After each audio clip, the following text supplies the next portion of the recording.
Je suis David Benaroche, j'ai bientôt 65 ans, marié, 3 enfants. Notre métier consistait à faire des recherches d'informations dans un contexte contentieux. Nous avons évolué vers l'expertise immobilière, vers la levée d'état hypothécaire et nous avons surfé également sur la loi Ecker.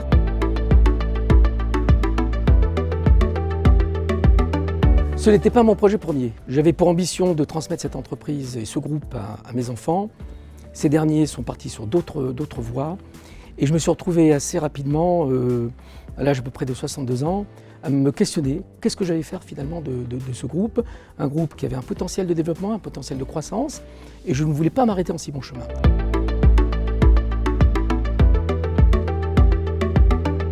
Quand David vient nous voir, il a ce projet de vendre sa société.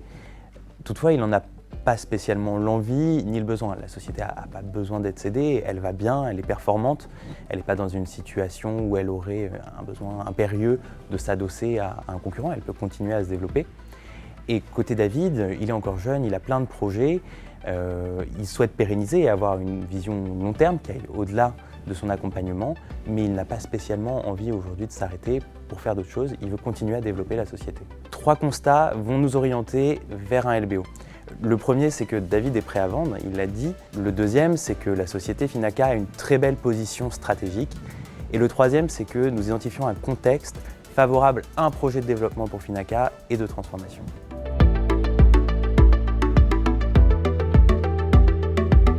Après une dizaine d'années d'expérience dans des groupes américains, Disney, GE, dans lesquels j'ai été formé à travailler, j'ai découvert l'aventure entrepreneuriale d'une PME qui est devenue une ETI, DSO, et qui m'a permis de mettre un premier pied à l'étrier dans le domaine du LBO.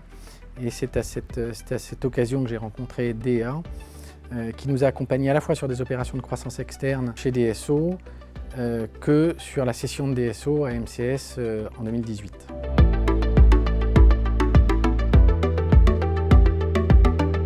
Ces étapes se sont faites très naturellement.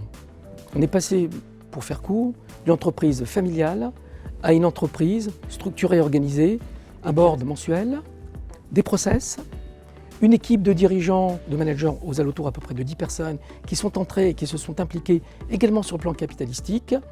Et tout cela bien sûr conduit par Bruno Florent qui en est le directeur général.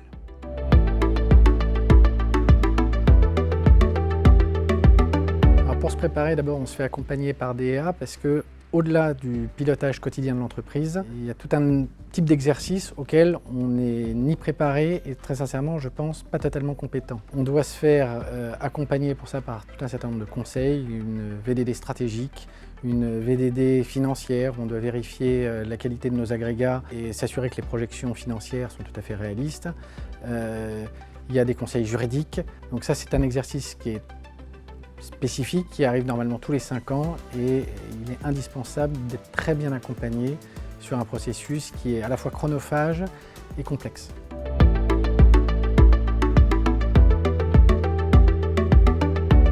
En 2021, ça fait maintenant 2 ans que DEA travaille avec la société. On l'a vu évoluer, se structurer, grandir. La relation entre David et Bruno est rodée, chacun a vraiment trouvé sa place. Nous avons construit avec eux la structure de l'opération et défini un cahier des charges autour d'une valeur d'équilibre pour l'entreprise et 4 principaux critères à respecter pour l'investisseur.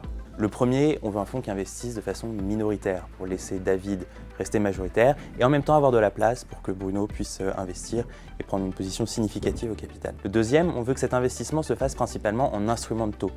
Ça permettra d'avoir un effet de sweat equity pour les autres actionnaires. Le troisième, on veut que ce projet se fasse sans dette bancaire. On ne souhaite pas à ce stade alourdir la structure financière de la société, on veut lui laisser pleinement les moyens de son développement dans ce cycle de croissance qu'on entame. Et la quatrième, on veut que le management qui veut s'investir dans la société ait le moyen de le faire pleinement. Et on souhaite que soient mis en place pour ce management des instruments qui bénéficient d'accélération en cas de performance. Donc on a sélectionné un nombre limité d'acteurs qui répondaient parfaitement à ce cahier des charges, c'est-à-dire des acteurs qui comprenaient cette philosophie entrepreneuriale, des acteurs qui voulaient accompagner cette transmission entre David et Bruno et des acteurs qui étaient adaptés à cette typologie et cette taille d'entreprise. Cette shortlist a été présentée et David et Bruno ont pu faire leur choix.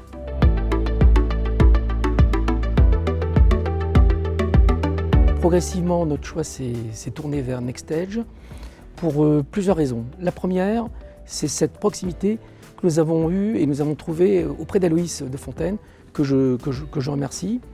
Deuxièmement, cette capacité également pour ce fonds d'investissement de nous accompagner. Et pour finir, un projet commun avec une stratégie parfaitement définie et que nous déroulons quasiment jour après jour.